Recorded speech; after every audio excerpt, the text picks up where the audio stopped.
Executives at the country's largest food store chain talks about the value-added tax. I'm Clint Watson. The stories ahead in the Bahamas tonight. Defendants hauled before the court on firearm charges. The details straight ahead. And the New Year's Day Junkanoo crown stays in the valley. The Bahamas tonight. The National Report starts now. Now in HD.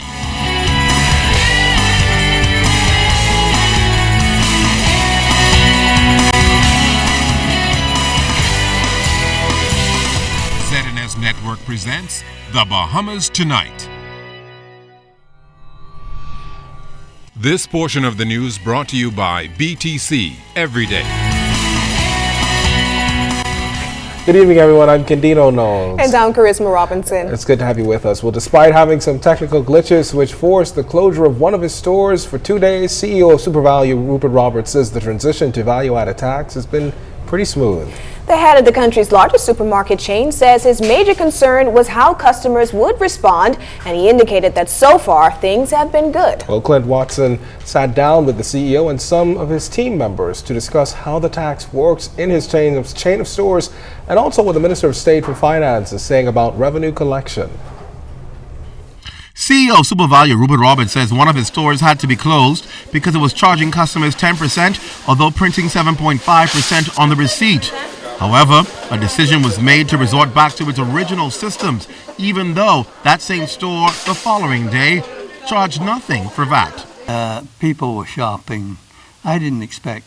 We opened for the convenience of the public. People were shopping for bread and milk and for gets. And in the city stores, I expect we do 2,500 to 6,000. And instead of disappointing them, leaving the stores closed, we carried on selling them without VAT. Now, for consumers headed to the grocery store, here's what you should know when purchasing goods. Customers are going to see the same prices. Our rainbow corned beef was $1.97.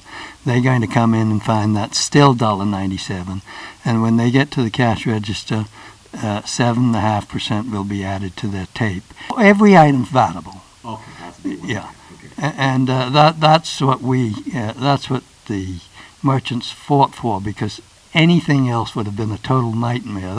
With the decrease in customs duties to a minimum of 5% and the additional charge of VAT at 7.5%, consumers are really looking at an inflation of just 2.5%. Or in other words, the only additional funds you will pay will be the additional VAT charge on all items. But some consumers are concerned that there were markups in the stores before VAT came. But perishable buyer Clifton Fernandez explained why there were increases. And it's basically because of the industry. It's not because of SuperValue prices went up. It's because of the industry prices. We have seen some increase in poultry, and just recently eggs. Eggs has been a topic. State Minister for Finance Michael Alcides is encouraging consumers to check their receipts when purchasing any goods or services to ensure there is a VAT amount listed and to ensure there is a tax identification number. Additionally, businesses should have displayed in a visible area a VAT certificate authorizing them to collect the tax. Now, while businesses may collect the tax, ensuring the government gets its revenue collected is also a concern. But Mr. Alcides says aside from expecting operators to be honest, there are checks and balances to ensure revenue collection. We have in place the VAT unit. We have an extensive compliance department and an audit department. These last few months, we've had extensive gathering of information on the businesses, so we know who registered, who is collecting, and as the time comes for them to do their VAT returns, i.e. submit their forms and submit the money to the government, we have a list of all who's registered, and we know who should be doing returns, and we are prepared to follow up with them to make sure that those put in and the government collects its revenue. While Roberts says that the duty won't be able to offset or neutralize the 7.5% that VAT is charging, he does say at the end of the day it will at least ease the pain. Clint Watson, ZNS Network News. With the implementation of a value-added tax, Minister of Social Services Melanie Griffin says government has made resources available for the anticipated increase on the demand of the Social Services Department. We have approval for an increase, particularly in food assistance at this time, while we continue to monitor all the other areas. Our advice is that any increase with regards to VAT may be anywhere from 3 to 5%. And so we already have approval for a 5% increase in food assistance as we continue to monitor the other areas, and we'll continue to monitor it and make any adjustments where necessary. Minister Griffin noted that the implementation of the prepaid card for food assistance at the Wolf Road Center was used as a pilot program for the first phase. Based on this initial step, officials at Social Services are satisfied with how the program is working. She also noted that they have seen some improvement in the amount of people at that center who were initially receiving this benefit. This led to some individuals after reassessment being taken off the program because their conditions had improved.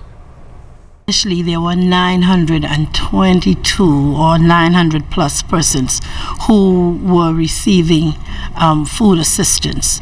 With the reassessment process that was done, every person had to be seen and reassessed. And at the end of the day, the numbers of persons receiving food assistance was just over 600. So we were able to shave off 200 plus persons through that reassessment process. And what did it show?